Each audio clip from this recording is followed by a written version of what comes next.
अरे मैं तो यही कहना चाहूंगी कि कुदरत ने आदमी को क्या क्या दान दिया है कि ये जमी चांद तारे आसमान दिया है। दुर्व्यवस्था जो दुर्गत जिसे कहते हैं वो ना देखने को मिलती। तो आइए मैं पुनः से ये गीत के माध्यम से आप सभी को बताना चाहूँगी कि यदि हमारे बाबा साहब फिर से पुनर्जन्म बुलावे तोहके हो बुलावे तोहके, बाबा साहेब आवा अपन वतन बुलावे तोहके, कि अब ही भी यही देश में बाबा जाति धर्म वाजियत हो। अरे दिहल तो हर संविधान के सिस्टम पंडित से मेरा हाथ जोड़ के रिक्वेस्ट है कि आप लोग ये पाखंडवादियों के चक्कर में ना पड़े, लोक ढंडन के चक्कर में ना पड़े। आप संविधान पढ़िए। संविधान की भीम ने कहा था पढ़ना सीखो, जातिवाद से लड़ना सीखो, और क्यों करते हो सलामी, छोड़ दो गुलामी यारो, छोड़ दो गुलामी। दोस्तों प्रणाम। एक बार पुनः से कवि संतोष चैनल पर आप सभी देशवासियों का हार्दिक स्वागत बंधन। आइए पुनः से उसी इटावा वाले मुद्दे पर आज बातचीत करने के लिए एक महिला फ्रेम में दिखाई पड़ रही है, जिनका इसके पहले मैंने एक इंटरव्यू लगाया था। आप लोगों ने बहुत सराहा, बहुत प्यार दिया। आपकी गायकी में दम है, आपकी आवाज़ में दम है, आप लोगों ने बहुत सराहा था। आप एक सेंसिटिव महिला हैं। लगातार आप मिशन की गायिका भी रही हैं, आप मिशन में गीत गाती रही, मंचों का कार्यक्रम करती रही, आप अच्छी वक्ता भी हैं। राजेश्वरी नारायण जी मेरे बीच में हैं और मैं चाहता हूँ इटावा में जो घटना घटी है वो लगभग पूरे देश की व्यवस्था को शर्मसार किया है, हमारी संस्कृति को शर्मिंदा किया है। आइए उसी मुद्दे पर बात करते हैं कि क्या यादव यानी अहिर, चमार, लोहार, कुम्हार, धोबी, धरिकार, मुशहर, भंगी को कथा कहने का अधिकार नहीं है? अगर अधिकार है भी तो एक महिला के द्वारा, यानी वहाँ पे जो ब्राह्मणों ने किया उनके साथ, बाबा जी के साथ, यादव कथावाचक थे तो उनके साथ जो व्यवहार किया गया इटावा के पंडितों के द्वारा, क्या वो व्यवहार अच्छा था? या ऐसा जैसे इटावा में घटना घटी, फिर उड़ीसा में ठीक इसी तरह की घटना सामने आई है। उनको बता रहे थे पशु तस्कर बता करके 2 दलित समाज के लोगों को पीटा गया, मारा गया, उनको घुटनों के बल 400 मीटर तक ऐसे बकैयाँ रेगवाया गया, फिर उनके मुंह में घास डाला गया, फिर उनको गंदे नाली का पानी पीने के लिए मजबूर किया गया, आधा सर उनका मूड़ा गया और फिर वीडियो बना के वायरल किया गया। ठीक इसी तरह से इटावा में अभी आप लोग उस घटना से अननोन है ही नहीं कि कथावाचक को बुलाया गया, कथा कहने के लिए उन्हें मंच दिया गया। 6 बजे से लेकर के 10 बजे रात तक कथावाचक ने कथा कही। ब्राह्मणों का एक बड़ा हिस्सा, उस गांव का एक बड़ा दादरपुर गांव है, तो दादरपुर गांव का बड़ा हिस्सा बैठ करके कथा सुन रहा है। और इसके बाद जब कथा खत्म होती है 10 बजे से लेकर के 2 बजे रात तक दरवाज़ा बंद करके कथावाचकों से ये डिस्कशन किया जाता है कि आप यादव थे, आधार कार्ड देखा जाता है, यादव पाया जाता है, फिर जूतों से मारा जाता है, 4 घंटे पिटाई की जाती है, उनकी चोटी बना दी जाती है, ऊपर सर के बाल की आधी चोटी बना दी जाती है। इतने से मन नहीं भरता है, फिर उनका चैन लिया जाता है, उनकी अंगूठी ले ली जाती है, उनसे 25,000 रुपये दंड लगाए जाते हैं कि यादव होकर के व्यासपीठ पर बैठ जाते हो, लज्जा नहीं आती है? तुम्हें कथा कहने का अधिकार है? इसका दंड इटावा का ब्राह्मण समाज उनके ऊपर 25,000 रुपये का लगाता है, उस गांव का ब्राह्मण समाज।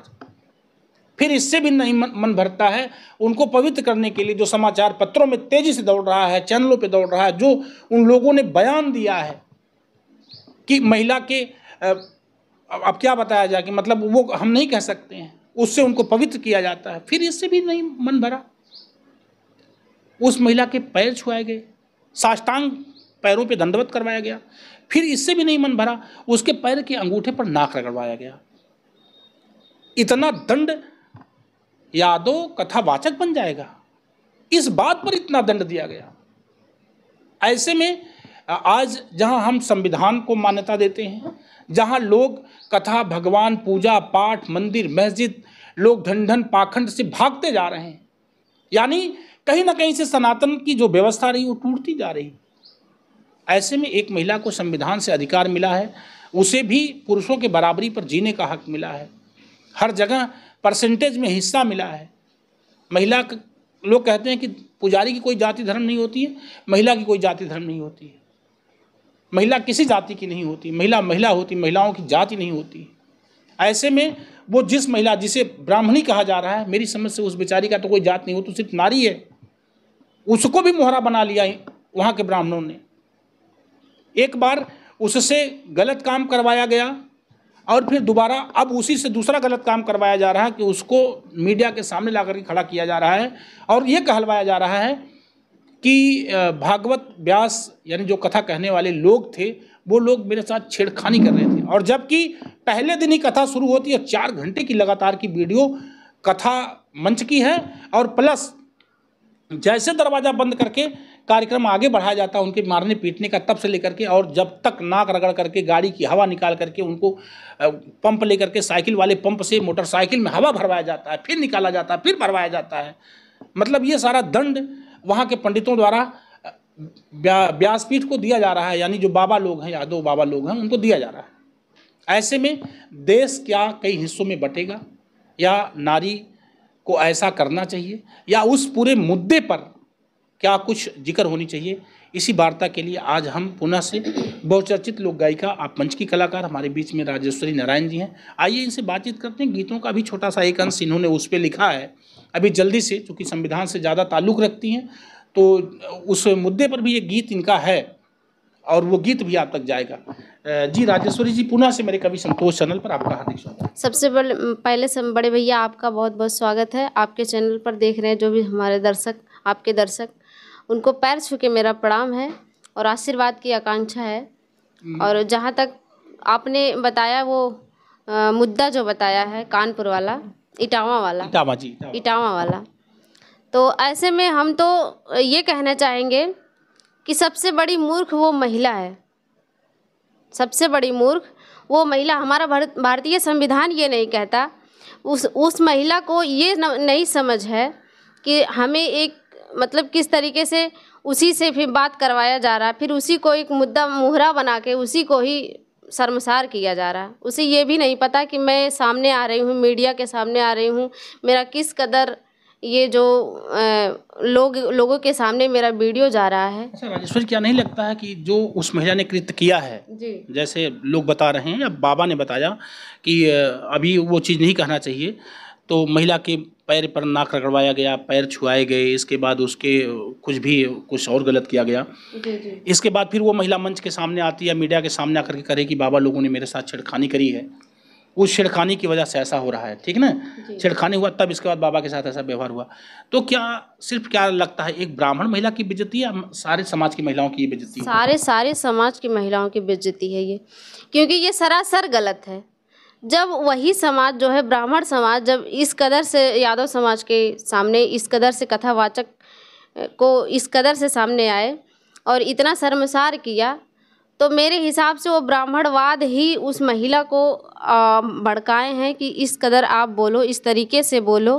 और मेरे समझ से ये गलत है जो उसने अंजाम दिया, जो लगाया, आरोप लगाया कि बाबा ने मुझे छेड़ा है या और जो भी कहा, ये चीज़ सरासर गलत है। और उसे ये भी नहीं समझ कि ये चीज़ मैं जो सामने बोल रही हूँ, सोशल मीडिया बहुत बड़ी है, बहुत बड़ा ज़माना हो चुका है और एक छोटी सी बात पूरा फैल जाती है। तो इस वो झूठ भी फैल रहा तेजी से। बिल्कुल सर जी, ये झूठ है, बिल्कुल झूठ है। उस महिला को समझदारी होनी चाहिए जी। अभी इसी गंभीरता से, गहनता से अगर जांच करी जाएगी कि मुकुटमणि यादव जो वहाँ के कथा व्यास थे, मुकुटमणि यादव जी और संत सिंह यादव जी के साथ जो व्यवहार वहाँ के लोगों ने किया है और महिला का जो आरोप है, अगर इसकी निष्पक्षता से जांच करी जाए तो परिणाम क्या निकल करके सामने आएगा कि बाबा के साथ गलत हुआ है या उस महिला के साथ बाबा लोगों ने गलत किया है। बहरहाल ये पूरी तरह से जांच का विषय है, ये जांचना चाहिए। और देश में 2 गुटों में संभवतः यादव समाज एक गुट में बनने जा रहा है, ये सिर्फ यादव समाज ही नहीं, ओबीसी एससी माइनॉरिटी के लोग एक गुट में बनने जा रहे हैं और ब्राह्मण समाज एक गुट में होता चला जा रहा है। अभी मैंने एक वीडियो लगाया था बैद्यराज जी का, तो बैद्यराज जी ने एक बड़ा बयान दिया, उसमें तमाम ब्राह्मणों पर बहुत बिफरे हुए थे, बहुत गुस्सा में थे बैद्यराज जी। तमाम लोगों ने कहा कि बाबा जी ब्राह्मणों को इस तरह से नहीं कहना चाहिए, या कुछ लोगों ने उसमें उल्टा सीधा कमेंट्स 1-2 लोगों ने किया। तो मेरी समझ से एक बड़ा सवाल उठता है कि यादवों के साथ जो इटावा में घटना घटी है, क्या कोई ब्राह्मण भैया भी अपने वाल से इस बात को लिखे कि हाँ कथावाचकों के साथ, संतों के साथ गलत किया गया, वहाँ के पंडितों द्वारा, वहाँ के ब्राह्मणों द्वारा। सिर्फ मेरी समझ से पूरे भारत में 1-2 पंडितों को छोड़ करके, जैसे बनारस वाले मिश्रा जी को छोड़ करके, मिश्रा जी ने साफ तौर पर कहा कि पूरे भारत के यादवों से मैं हाथ जोड़ करके क्षमा प्रार्थी हूँ, यादव मेरा भाई है, हमेशा से यादव मेरा मददगार रहा है, मेरा सहयोग किया है। धर्म पुराण बताता है कि यादव ने मेरा सहयोग करके मुझे बढ़ाया है, मैं भी यादव का सहयोगी रहा हूँ, प्रेरित रहा हूँ यादव का। मैं पूरे भारत के यादवों से क्षमा मांगता हूँ जो इटावा के पंडितों ने कृत्य किया है यादव कथावाचकों के साथ। ऐसा सिर्फ अगर किसी ने कहा तो बनारस वाले मिश्रा जी ने कहा। बाकी हमने तो फेसबुक और यूट्यूब के किसी भी वाल पर किसी पंडित को यह कहते हुए नहीं सुना या देखा कि इटावा के ब्राह्मणों ने गलत किया यादव कथावाचकों के साथ या मुकुटमणि यादव के साथ, संत सिंह यादव के साथ। बहरहाल, क्या आपने किसी ब्राह्मण को ऐसे अपनी वाल पर उसकी निंदा करते हुए सुनी है? अगर सुनी है तो कमेंट में बताना। तमाम समाचार वाले भैया लोग भी हमारे मित्र हैं, पंडित हैं, हमारे साथ तो हजारों हजार लोग जुड़े हैं। अभी कुछ लोग तो ऐसा भी सोच रहे हैं संतोष भैया कहीं ब्राह्मणों के खिलाफ तो नहीं बोल रहे हैं क्या? तो मैं बताना चाहता हूँ कि मैं ब्राह्मण के खिलाफ नहीं बोलता। ब्राह्मण तो मेरे मित्र हैं, मेरे संरक्षक हैं, मेरे गार्जियन हैं, मेरे दोस्त हैं। मैं ब्राह्मणों के खिलाफ बोलता ही नहीं। मैं तो सिर्फ उनकी उस तुच्छ सोच के खिलाफ बोल रहा हूँ जो जिन लोगों ने ऐसी घटना करी। क्यों राजेश्वरी? जी जी बिल्कुल बिल्कुल भैया। आइए पुनः से मैं बात करना चाहूँगा। राजेश्वरी जी, क्या कुछ कहना चाहेंगे उस घटना पर, उस महिला के लिए, या खास तौर से जो अभी जैसे आप बराबर मंचों पर मैं देखता हूँ तो संवैधानिक गीत आप गाती हैं, संविधान के गीत गाती हैं, आप मिशन के गीत गाती हैं, आप पूजा पाठ पाखंड के खिलाफ भी आप गाती हैं, तो क्या कुछ कहना चाहेंगी आप उस विषय पर एक बार फिर से? दर्शकों, मैं आपसे यही कहना चाहूँगी, खासकर यादव भाई लोग से और जो हमारे SC ST OBC के समाज सभी लोग से मैं यही कहना चाहूँगी कि छोड़ दीजिए जो पाखंडवादियों का जो ये रीति रिवाज है, जो शादी विवाह में जाते हैं। क्या चमार के बस्ती में कोई शादी पड़ता है, पंडित नहीं जाते तो क्या उनका रिश्ता टूट जाता है? नहीं टूटता ना। और भी छोटी बिरादरी के लोग हैं जहाँ पंडित नहीं जाते, क्या उनका रिश्ता गड़बड़ होता है? या फिर पंडित अपने ही कैटेगरी में जो रिश्ता चुनते हैं, क्या मतलब ये कहते हैं कि इस दिन बढ़िया मुहूर्त है, शुभ मुहूर्त है, इस दिन उस दिन यदि पानी बरस गया या और कुछ भी हो गया तो क्या मतलब रिश्ता मतलब बहुत सही होता है पंडित जी का? पंडित जी गन्ना नहीं बैठाएंगे, अगर पोथी नहीं देखेंगे, पतरा नहीं देखेंगे तो रिश्ता कैसे चलेगा? बिल्कुल गलत है गुरुजी। मेरे हिसाब से पंडित जो है वो अपनी ये जो व्यवस्था है इसको कायम रखने के लिए जो अपनी वो व्यवस्था अलग रखे हैं जिससे वो 2 पैसा कमा सके। नहीं, लड़का अगर मंगला निकल गया, लड़की मंगली नहीं है तो बताओ शादी कैसे होगी तब? ये बिल्कुल गलत है मेरे हिसाब से, क्योंकि मैं संविधान मानती हूँ और संविधान के रचयिता डॉक्टर भीमराव अंबेडकर ने जो भी बातें संविधान में लिखी है वो हम सभी महिलाओं को समझना चाहिए। क्योंकि महिलाओं को पहले से भी प्रताड़ित किया गया है और किया जा रहा है। इस टाइम भी कुछ महिलाएं समझ नहीं रही हैं, कुछ महिलाएं जागरूक हो चुकी हैं। यानी इस मुद्दे पर भी महिला को मोहरा बना दिया गया? बिल्कुल बिल्कुल मोहरा बनाया गया। वो पंडिताइन जो है ना, उसको दिमाग नहीं है, उसको मोहरा बना लिया गया। बिल्कुल बनाया गया। वो चाहे तो मतलब अपने आप को इस कदर से पेश ना करे, मतलब सोशल मीडिया पे। बिल्कुल, यानी समूचे नारी समाज की बेइज्जती उस महिला की वजह से हो सकती है। बिल्कुल हो रही है गुरुजी, हो रही है, इसमें कोई दो राय नहीं है। दो राय नहीं। अभी गीतों में क्या है आपके पास? आपके सामने मैं संविधान को देखते हुए एक मैंने खुद लिखा है, क्योंकि बाबा साहब को हम याद कर रहे हैं। ऐसी ऐसी तमाम घटनाओं को देखते हुए मुझे याद आ रहा है कि मेरे बाबा साहब यदि इस टाइम होते तो हो सकता है ये दुर्व्यवस्था जो दुर्गत जिसे कहते हैं वो ना देखने को मिलती। तो आइए मैं पुनः से ये गीत के माध्यम से आप सभी को बताना चाहूँगी कि यदि हमारे बाबा साहब फिर से पुनर्जन्म ले लेते तो कितना अच्छा होता। क्या बात है, आइए बाबा साहब के गीत सुन लेते हैं। कि बाबा साहेब आवा अपन वतन बुलावे तोहके, हे बुलावे तोहके, हो बुलावे तोहके। बाबा साहेब आवा अपन वतन बुलावे तोहके। कि अब ही भी यही देश में बाबा जाति धर्म वाजियत हो। अरे दिहल तो हर संविधान के सिस्टम पंडित गिरी पियत हो। कि अब ही भी यही देश में बाबा जाति धर्म वाजियत हो। दिहल तो हर संविधान के सिस्टम पंडित गिरी पियत हो। कि पाखंड में पाथर पूजे बदे अरे सिखावे हमके बाबा साहेब आवा अपन वतन बुलावे तोहके। कि बाबा साहेब आवा अपन वतन बुलावे तोहके। कि वर्ण व्यवस्था अब ही हम मुहवा बाटे बाए हो। कि जाति पूछ के यादव जी के मुंडवा देह से मुड़ाए हो। वर्ण व्यवस्था अब ही नहीं हम मुहवा बाटे बाए हो।